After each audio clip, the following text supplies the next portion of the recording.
चलिए इसी के साथ ही अब तीसरे राउंड की तरफ चलते हैं। तीसरा राउंड जो है वो है डेरिवेटिव माइंड राउंड। एक इंपॉर्टेंट और एक क्रूशियल राउंड है।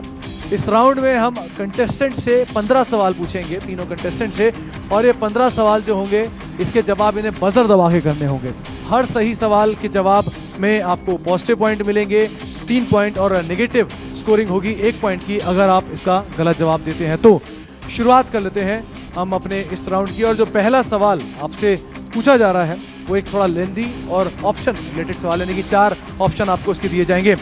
Generally the stock price of any company is vulnerable to 3 type of new and identify the correct option. Is it capital specific news, industry specific news, economy specific news? Is it capital specific, company specific news, industry specific news and company specific news? Is it company specific news, capital specific news and economy specific news? Or is it company specific news, industry specific news and capital specific news? बहुत ही similar sounding है, ध्यान से जवाब दीजिएगा। हाँ जी मोहित जी, क्या जवाब है आपका? Sir D. डी?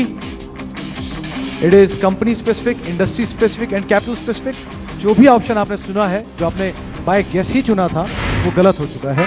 आपका जो बी ऑप्शन आप चुनते तो वो शायद सही होता। चलिए अगले सवाल की तरफ चलते हैं। एक डैश आधारित सवाल होगा, उसमें आपको डैश को भरना है। A dash picks a risk और volatility in a financial asset, transaction, market rate और contingency and creates a product the value of which will change as per the change in underlying risk और volatility. Is it mutual fund, derivative, equity share और bonds? क्या जवाब आप तीनों का? कोई idea नहीं? चलिए ऑडियंस के पास। H B derivative. B derivative? या आपने पढ़ा है? चलिए बिल्कुल सही पढ़ा है, थोड़ा ही पढ़ा लेकिन सही पढ़ा। Derivative is the right answer. चलिए अब तीसरे सवाल की तरफ चलते हैं। ध्यान से सवाल को पढ़िएगा, ये भी एक डैश आधारित सवाल है। Dash margin is set to ensure that the balance is the margin account never becomes negative. Initial, maintenance, emergency और वोलेटाइल। शायद मेरा जवाब या मेरा जो ऑप्शन है वो भी पूरा नहीं हुआ था। ठीक है साहिल, तो अब आपका जो डिस्क्रिप्शन है वो गेस्ट के पास जाता है। शर्मा साहब क्या करना चाहिए, देना चाहिए कि नहीं? पहली बार हुआ है यहाँ पे इस शो में तो उसको अलाउ कर दीजिए, लेकिन अगली बार किसी और का फर्स्ट कोई बोलेगा कि मेरा फर्स्ट टाइम है तो वो अलाउ नहीं होगा। जी चलिए साहिल, इस बार तो आप बच गए। क्या करना चाहेंगे, जवाब दीजिए। Maintenance margin. Maintenance margin. आपको लगता है आपने पहले बजर प्रेस किया और ये रिस्क उठाया, पॉइंट मिलेंगे आपको? लगता है आपको? चलिए सही लगता है, मेंटेनेंस द राइट आंसर। अगले और चौथे सवाल की तरफ चलते हैं। Alternative investment is one of the best way to ensure dash of portfolio to reduce risk. Diversification, globalization, liquidity और ऑल ऑफ द अबव? चलिए मोहित बताइए। Sir diversification. डाइवर्सिफिकेशन? चलिए बिल्कुल सही जवाब है आपका। Securities and exchange board of India regulates dash working of stock exchanges, working of intermediaries, both 1 and 2 or neither 1 nor 2? जी विकास, क्या जवाब है आपका? Both 1 and 2. Both 1 and 2? Both 1 and 2 is the right answer। Stock exchanges को और साथ साथ उनके इंटरमीडिएरीज को रेगुलेट करने के लिए से भी कामकाज कर रहा है। तो 3 पॉइंट आपके खेमे में भी आते हुए। QIP में P क्या होता है? क्या वो प्लेसमेंट होता है, पार्टीज होती हैं, प्राइवेट होता है? None of the above. Buzzer दोनों ने प्रेस किया, लेकिन विकास मौका आपके पास जा रहा है। None of the above. None of the above? Yes, sir. आपने मौके को बहुत बुरी तरह से खोया है। ऑडियंस के पास अब ये डिस्क्रिप्शन है कि वो जवाब दे इसका। ए प्लेसमेंट। प्लेसमेंट? यस। श्योर है आप? श्योर। पढ़ा है आपने? यस। बिल्कुल सही पढ़ा है sir. Placement is the right answer. और जो 7वां सवाल है वो डैश आधारित सवाल है, ध्यान से इसको पढ़िएगा। The role of stock exchange in case of launch of any exchange traded fund is index provisioner, index gainer, index constructor, index licenser? क्या जवाब है आप तीनों की तरफ से? Index licenser. जी Vikas. D index licenser. Index Licenser. Licenser? Index licenser is the right answer. तो पॉइंट आपके खेमे में। 8वां सवाल आपके सामने आ रहा है। If price move as expected you would then profit by dash the stock at the below market price और dash it above the market price. Buying, selling, selling, buying? Selling, buying. Selling or buying? Buying and selling is the right answer. Investors are attracted to warrants because it pay dividends, it comes with voting right, it is a means of leveraging position in a security, or all of the above? जी Sahil. It comes with voting rights.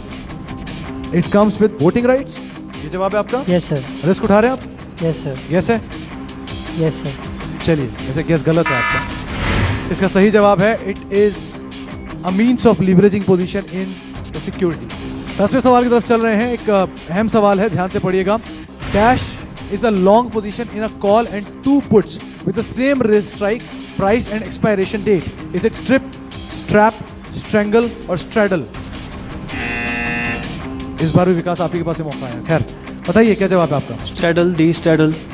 लगातार विकास आपकी ये hat trick है कि आपने 3 बार buzzer दबाए और तीनों बार मौके गवाए। ये जो जवाब है वो है स्ट्रिप।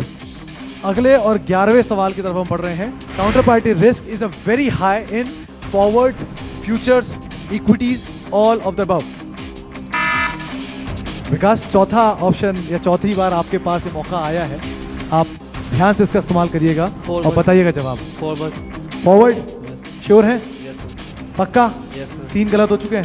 Yes, sir. इस इस बार sure है? Yes, sir. चलिए इस भाई आपको पॉजिटिव पॉइंट दे ही देते हैं। Forward is the right answer. तो 3 पॉइंट जो आपने पहले गवाए वो आपके खेमे में वापस आते हुए दिखाई पड़ रहे हैं। In capital market, Indian capital market, regulator SEBI permits mutual fund to trade in derivative only to offset potential losses from cash position and for portfolio rebalancing. Is it true और false? Indian capital market regulator SEBI ने mutual fund को trade करने दिया derivative में to offset potential losses from cash position and for portfolio rebalancing. वैसे सवाल पूरा पढ़ चुका था, आप जवाब दे सकते हैं इसका। True, sir. True. True? Yes. आपका जवाब ट्रू बिल्कुल सही है और इस बार आपको रिटर्न मिल के भी जाएगा। Price in the cash and future market tend to move opposite to one another and when a future contract expire the price merge into one price. Is it true और फॉल्स? आपसे आप तक आने से पहले विकास, मैं बाकी 2 कंटेस्टेंट से पूछना चाहूंगा, आप लोग खेल रहे हैं कि नहीं? चलिए बताइए विकास, क्या जवाब है Yes, आपका? it's true. True? Future price floor price remains the same at the maturity of the contract. नहीं, तो इसका जवाब क्या है? ट्रू की false? True, true. True? Yes, sir. Sure है आप? Yes, sir. फिर से एक मौका आपके हाथ से जाते हुए, और false is the right answer. When a speculator goes short, that is enters into a future contract by agreeing to sell and deliver the underlying at a set price is looking to dash make profit from future price increase, make a profit from declining price level, either one और two, none of the above. Yes, sir. Vikas, B. B? Yes, sir. Sure है आप? Yes, sir. चलिए, risk आप लिए जा रहे हैं और रिटर्न आपको मिले भी जा रहा है। Make a profit from declining price level is the right answer. आखिरी सवाल आपके सामने आने जा रहा है। A margin is levied by exchanges to ensure that enough money is available with stock exchange. Counterparties must execute the order. Counterparties fulfill their obligation and all of the above. What is the answer? और साहिल ने उठा लिया, बताइए साहिल क्या जवाब है इसका? Counterparty fulfill their obligation. Counterparty Fulfill their obligation. C. fulfill their obligation. Yes, sir. Yes मार रहे हैं? Yes, sir. चलिए, आपने देर से सही लेकिन दुरुस्त जवाब दिया है। Counter party fulfil there obligation is the right answer. चलिए, इसी के साथ ही 15 सवाल पूरे हो चुके हैं और तीनों कंटेस्टेंट से लगातार सवाल पूछे जा चुके हैं और तीनों राउंड जो है वो पूरे हो चुके हैं।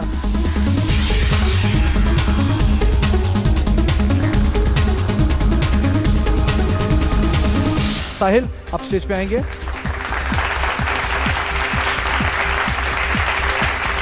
विकास भी और साथ साथ मोहित भी दोनों स्टेज पर आए।